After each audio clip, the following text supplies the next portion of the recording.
the reason why I got into land investing was to get out of the military so I can be there for my family and my wife and just be that father, that Christian, that Christ follower. What this has done for me is it's allowed me to have my own schedule, to make my own schedule. Me and my son just got off of a 3-mile run and we swam in the pool right before this podcast. He got home from school today at 2 p.m. As soon as I get off this, I'm driving my other two children to gymnastics. So I never would have had that freedom in the military. Hey, welcome everyone to the Kingdom Real Estate Investing Podcast. It's your host, Ellis Hammond.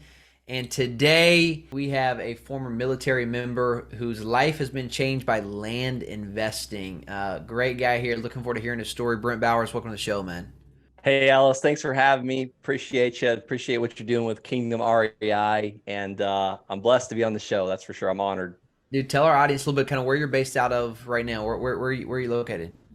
I currently live in Florida. We moved out here about a year and a half ago to be closer to family. Both my wife's parents and my parents are close by. Thank God. We were doing this a lot. How many kids do you have?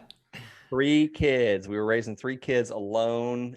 We kind of moved out to the middle of nowhere in Colorado after I got out of the military. We bought 58 acres and a 4,000 square foot house. And I'm telling you, like, we were just unbelievably blessed. However, it is hard to raise 3 kids without grandparents. So we had I mean, really my wife felt more of the Lord's calling to move back to Florida. And I was like, hey, I love Florida. Let's do it. Things just started working out. Everything was just kind of, the seas were parting for us to make that happen. So we're kind of getting settled in still in the new house. Been about a year and a half, just enjoying life.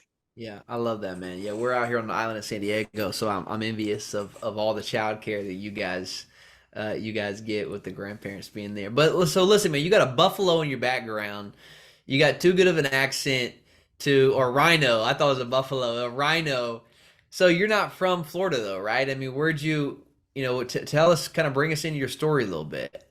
Yeah, I'm actually from Okeechobee, Florida. The accent, I guess, is coming out a little bit. Okeechobee, our biggest driver of economics is feeder calves. So the cattle business. I personally was never in the cattle business. Well, I guess my family, my father and my grandfather, my great grandpa, they were dairy farmers. I am not. I've never worked a cow or never milked a cow, none of that stuff. But I guess the accent comes honestly. But from Okeechobee, Florida. That's awesome, man. Well, dude, I want to get in your story today. I know you have a really powerful story of, serving in the military and really seeking to figure out how do you get financial freedom and spend more time with your family, and really found that through land investing, which I find to be really interesting. I don't know how we get cash flow from land investing, but we're going to find out today of how you've done that. And so, dude, let me just start with praying for us, man, and then we'll jump in if that's cool. Yes, sir. Father in heaven, we thank you. Thank you for stories like Brent. Thank you that you've called him to yourself, that he has a relationship with you, and that you've given him wisdom. You've given him authority to really come and take ground for your kingdom's sake. And I pray, God, that today you would take ground in the hearts and minds of our listeners, for those who are listening. Provide wisdom, supernatural wisdom, God, that we may better serve you, come to know you more, and God, and be used as kingdom real estate investors for your name's sake. And I lift this up in Christ's name. Amen. Brother, let's get into this. So, Army officer, over 8 years of service. If you guys, if we haven't read his bio yet, he started, kind of dabbling in 2007, right? You got your first home.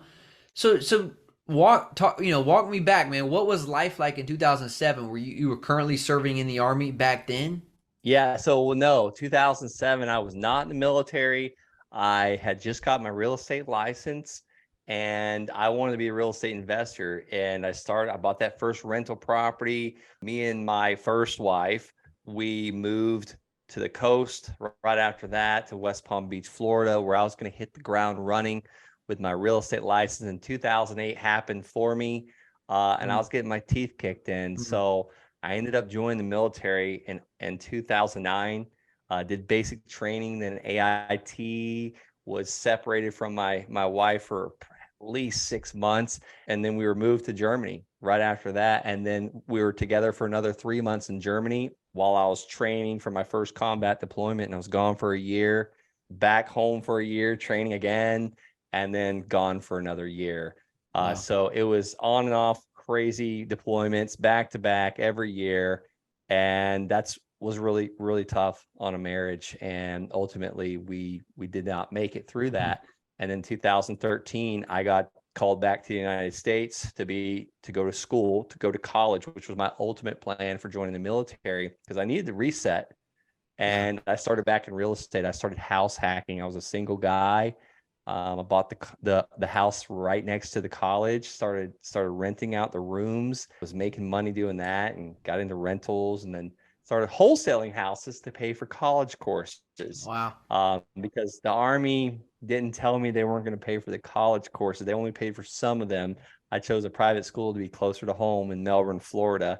And I had to go through the ROTC program to be an officer. I went from enlisted to officer, and met my wife now, Emily, and I was wholesaling houses. And then 2015, we moved to Colorado, got pregnant, and had that first baby in 2016. We weren't wasting time, that's for sure.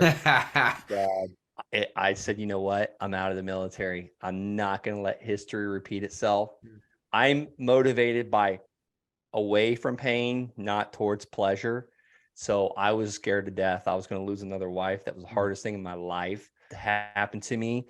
And I said, you know what? We got to figure out something that we can build a financial fortress around our family that nothing will ever get through. And I was listening to podcasts and just searching for education, kind of like the Kingdom REI podcast. And I heard about a guy flipping vacant land and doubling his money overnight.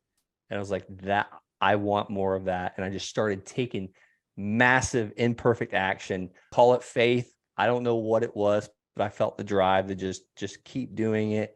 And I just started flipping land and figured out my way as I went, and made a bunch of mistakes. And the rest is history. First of all, bro, you got to send me one of them shirts. That's a cool shirt. You got Yes, a great shirt on. It just says land. I will. I got a whole box. My assistant's got a whole box full of them. So give me your address and I'll send you one. Yeah, yeah. Have your sister reach out, man. I'll send you my address. That's great. So this is your business model today, Brent, is still flipping land, or do you do anything more with it? Talk us through your business model today. I'm a lazy land flipper. I don't do anything to it. Now, granted, I've got a couple passion projects. I've teamed up with a guy. We build houses on some of them, not very many. I mean, one out of every 100 I might touch. Me and my father buy and sell land together where he's living. And, he was like, hey, let's clear this lot. Maybe we could sell it faster. And I said, nope, we're not touching it. Well, let me back up. I called my realtor, said, hey, is this going to help? He said, no, don't touch it. And I called my dad, said, no, we're not touching it. We don't really do anything to them. We buy them and sell them as they are. But here's the main thing. We get them at a discount. We go fishing. That's it. 99 out of 100 people are not going to sell their land to us at a discount. So how do I get in front of more landowners and make more offers? I send them very specific purchase agreements. And these purchase agreements basically say, here's the price I can pay for your land. Sign it and send it back to me, whether you want to fax it, email it, or whatever. We call them land offer letters, or LOLs. If anybody wants an LOL, my land offer letter that I use, go to the landsharks.com/LOL. And that's a shark, by the way. That's Yeah, I was wildlife. wondering, like, bro, why is there a shark on your shirt that says land? But now you just answered it, so I got it. So you're telling me, so your whole business model is essentially taking fees for flipping land. So here's what I like. How do you get these sellers to come off? Like, yeah, I mean, walk me through your acquisition process, man. So like, folks who are listening, what's your secret sauce? I mean, that's why I came on the show I know some, to get the secret sauce. So walk us through that. Let me break it down, and let me just tell you the answer. There is no secret sauce. It is just putting in the work. I might make this sound easy, but it does take work. It takes consistent effort. Last night, I needed to get a mailing out that me and my father were doing, and I was sitting there cross-eyed looking at the computer at 9:30 last night. So I didn't want to do it, but I was like, sometimes we'll do more things for someone else than ourselves. And because my dad asked me last week, he's like, did you get that mailing out? And I felt bad telling him no. So I had to put in the work last night. So it takes work. There's no secret. And 99 out of 100 people are not going to sell you their land at a discount. You can never, ever talk someone into parting ways with something that they're not motivated to get rid of. So these are motivated sellers. They want speed, they want convenience. It's like, why does someone take a Rolex or a gun and pawn it at pawn shops? That's all we are, is a pawn shop for land. So we provide that speed and convenience. So how do I do it? Let's break it down. I want to go to where the land is in demand. So I recommend starting out with about a 2 to 2.5 hour radius of where you currently live. That makes it the easiest. So you said you live in San Diego, right? I think that's what I heard you say.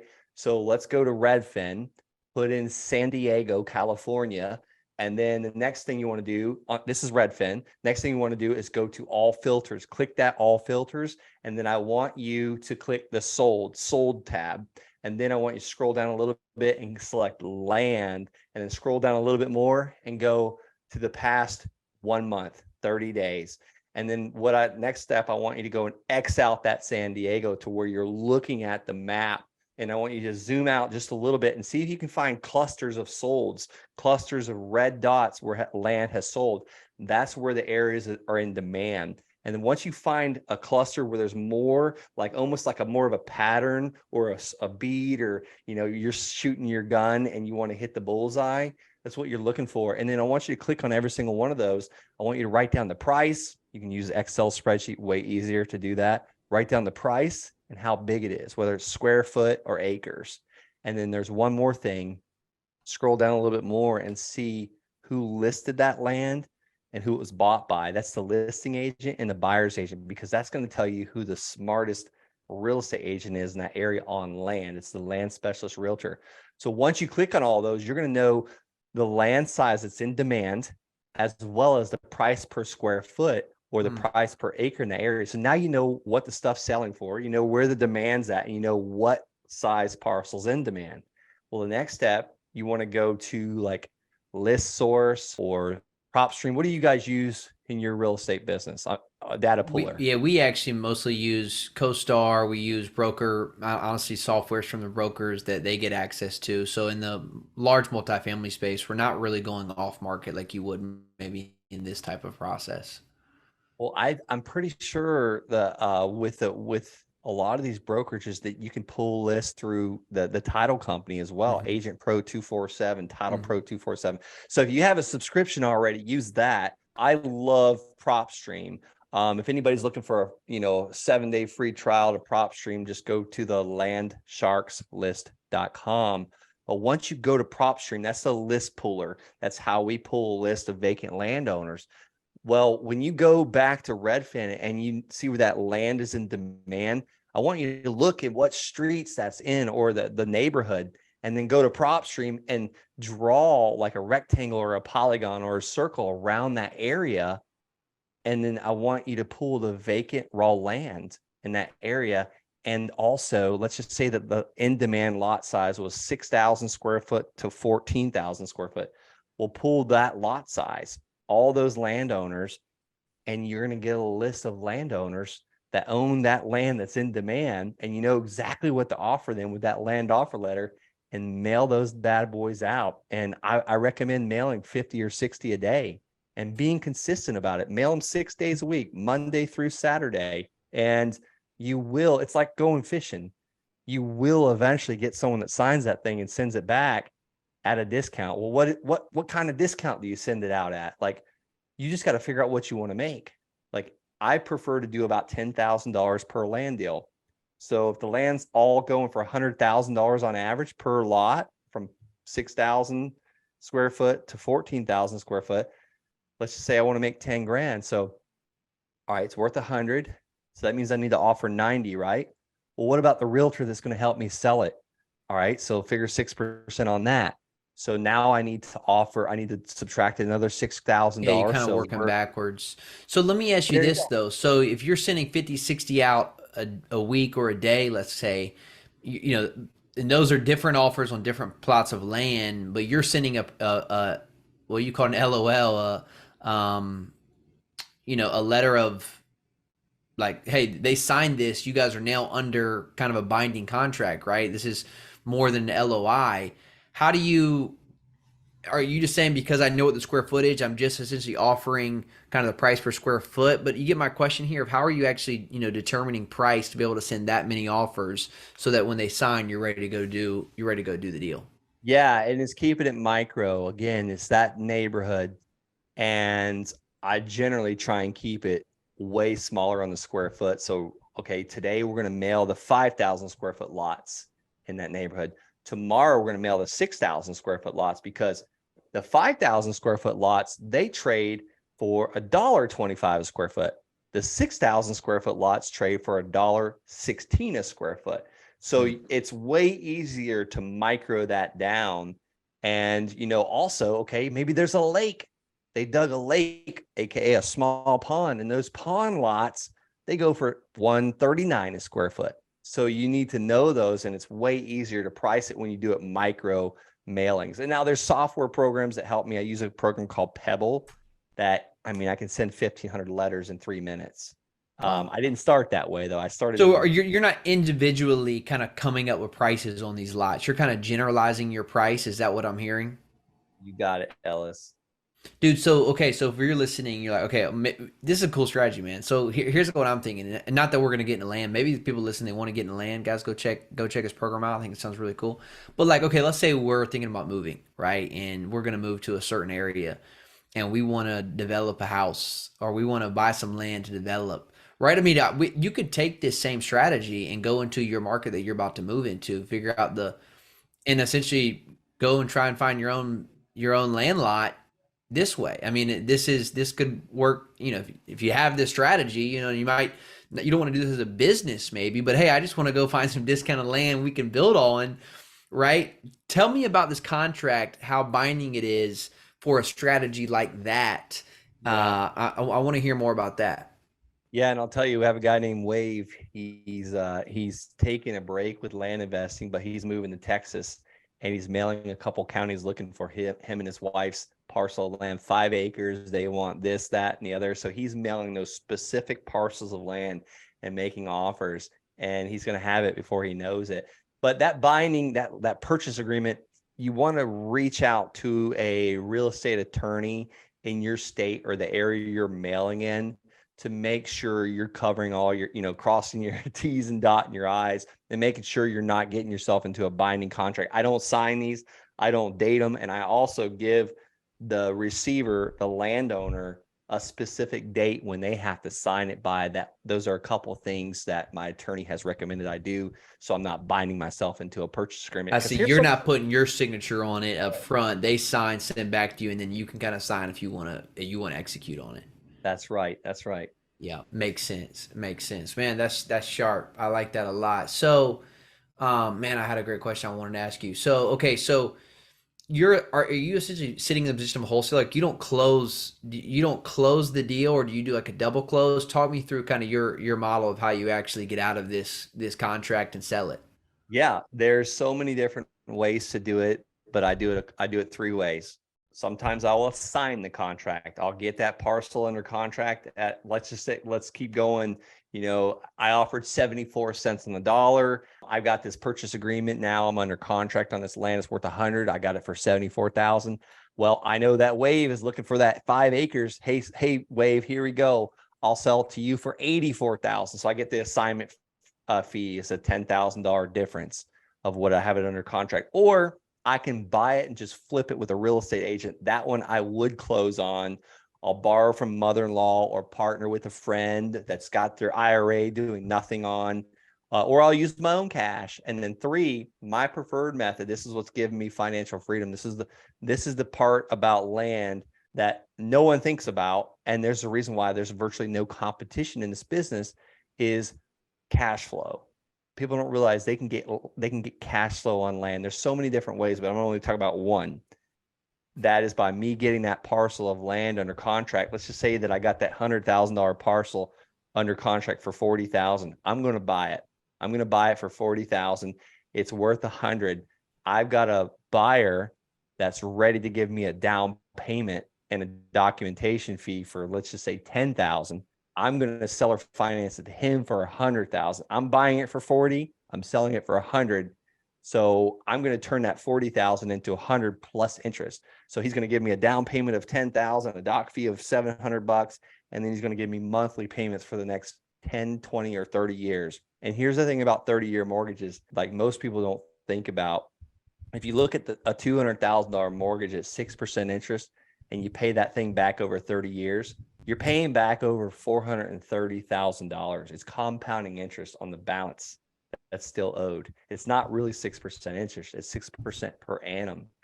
And that's powerful. Sometimes we collect more in interest than actually the sales price on the land. And why would that next seller or next buyer want a seller finance deal? Because they're going to develop on it. They don't want to, like, tell me typically the mindset of someone that you're going to owner finance a deal to.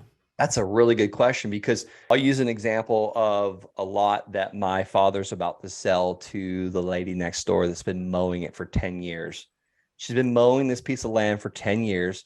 And here's the cool thing. My dad got 4 parcels. He's selling 3 right now in the process to a contractor that's going to be building 3 spec homes.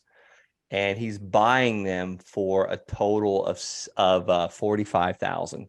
So those 3, 15, 30, 45, he's selling each one for 15,000 each. And he keeps the fourth one for free. Now he has a paid for piece of land. Well, the neighbor was going to go to the bank and see if she can get a $20,000 loan, because they're worth more than 20,000.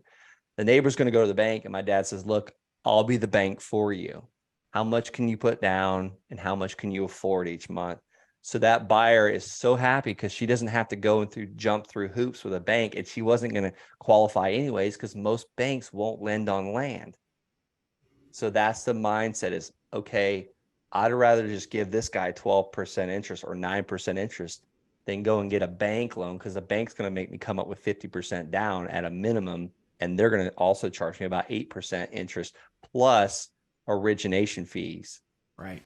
Is that, man, that's good. That's good stuff. I like that a lot. So essentially the 3 ways or one of the ways you're talking about cash flowing on land, just to repeat that, is essentially you acquire the land and then at a discount, of course, and then you enter into a contract with someone else who's going to pay more than you, and you essentially become the bank where you're owner financing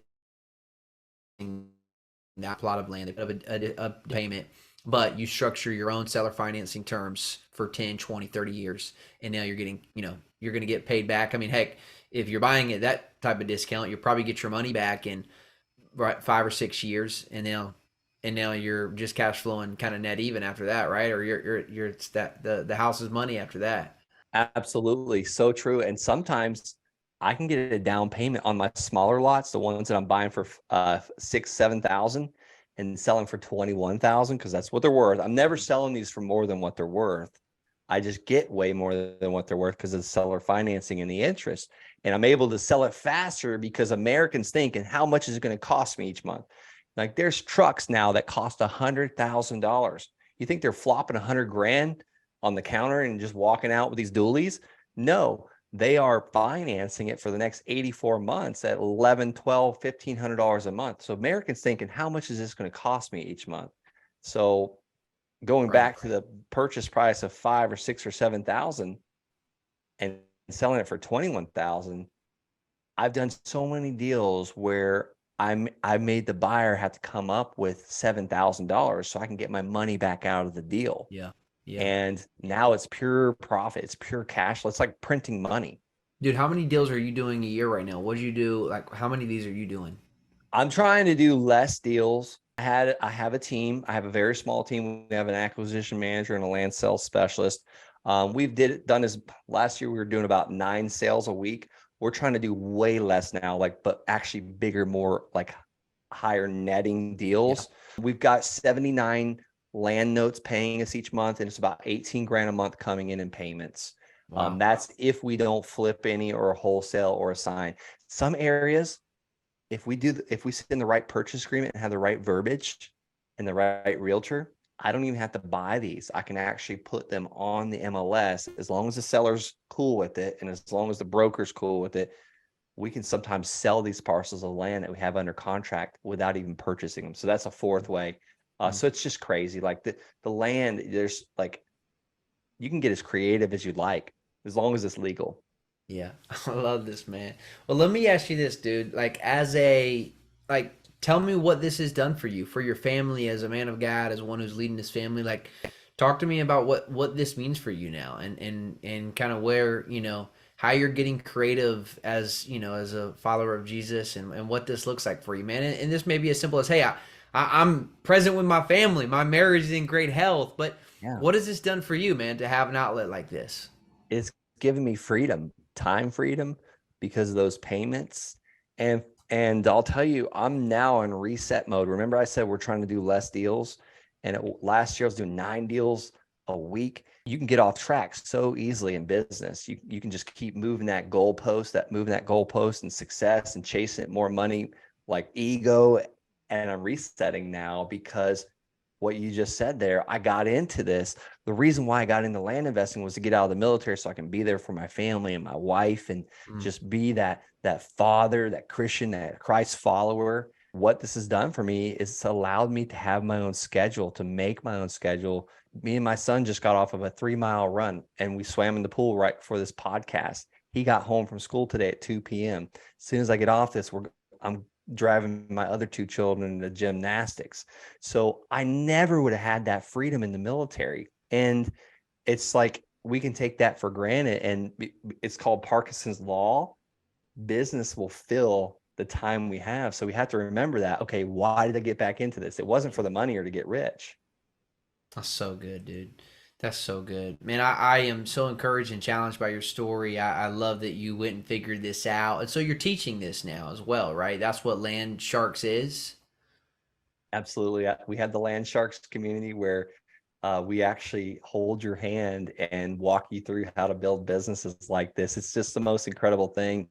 I do deals with my Land Sharks community. Some of these guys have even funded my deals. It's just unbelievable what this has grown into. That's And when awesome. you How teach big how someone, big is that community now, like the paid community? you know what, I've been doing it 2 years now. I think we have about 340 people that have come through, and it's forever. It's lifetime access. So as we record the course, you get access to it.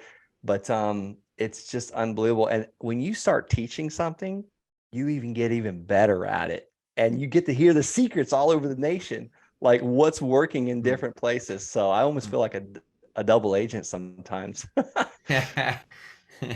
Dude, I love it, man. Well, listen, tell folks where to go just so they hear it one more time. Yeah, head on over to thelandsharks.com if you're interested in hearing more about it. You want me to hold your hand and teach you how to build a land investing business that you can build that financial fortress around you and your family as well. Thanks for having me, Ellis. Thelandsharks.com. That's right. And Dude, we're I with enjoyed this, man. Wholesaling Inc. as well. We're with Wholesaling Inc. just so no one gets confused with that. Heck, I may go check it out just as we think about, a move in the future, man, of, going and finding our own plot of land. That's just you kind of spurred a new idea for me, right? Why go to market when I know how to go do this now, right? So if I can go pick up a cheap plot of land myself. So really good stuff, Brent. Really enjoyed this, brother. And I'll let you go, man, so you can go take your kids to gymnastics. And thanks for your time here today. Thanks, Ellis. God bless. Yeah, Appreciate you. yeah, brother. Guys, if you enjoyed this show as much as I did, do us a favor. This is free. We didn't charge anything for this show. All we ask is you go leave us a review. If you haven't already left a 5-star review on Apple iTunes, just go down, scroll down the bottom, click write a review, leave us a written review.